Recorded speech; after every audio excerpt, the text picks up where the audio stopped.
Start.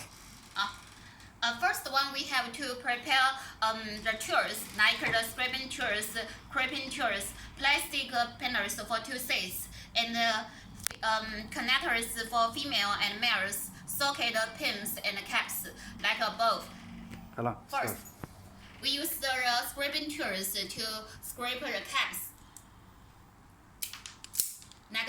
like this, and then we use the socket to connect with the caps, use the crimping tools.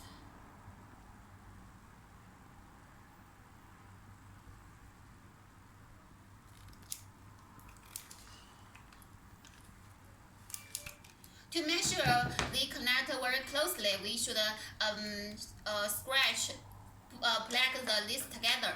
And then we use the female connectors with the cap together, use the plastic spanners to stabilize, then join together. And then we use the scraping tools like above to scraping the caps again. And use the pins connected with the caps.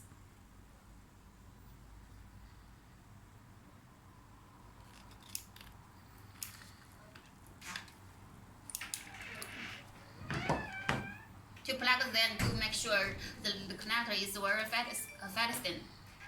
And then we use the male connectors with the caps together, use the plastic spanners to make sure the distance is minus 0.5 minimum meters.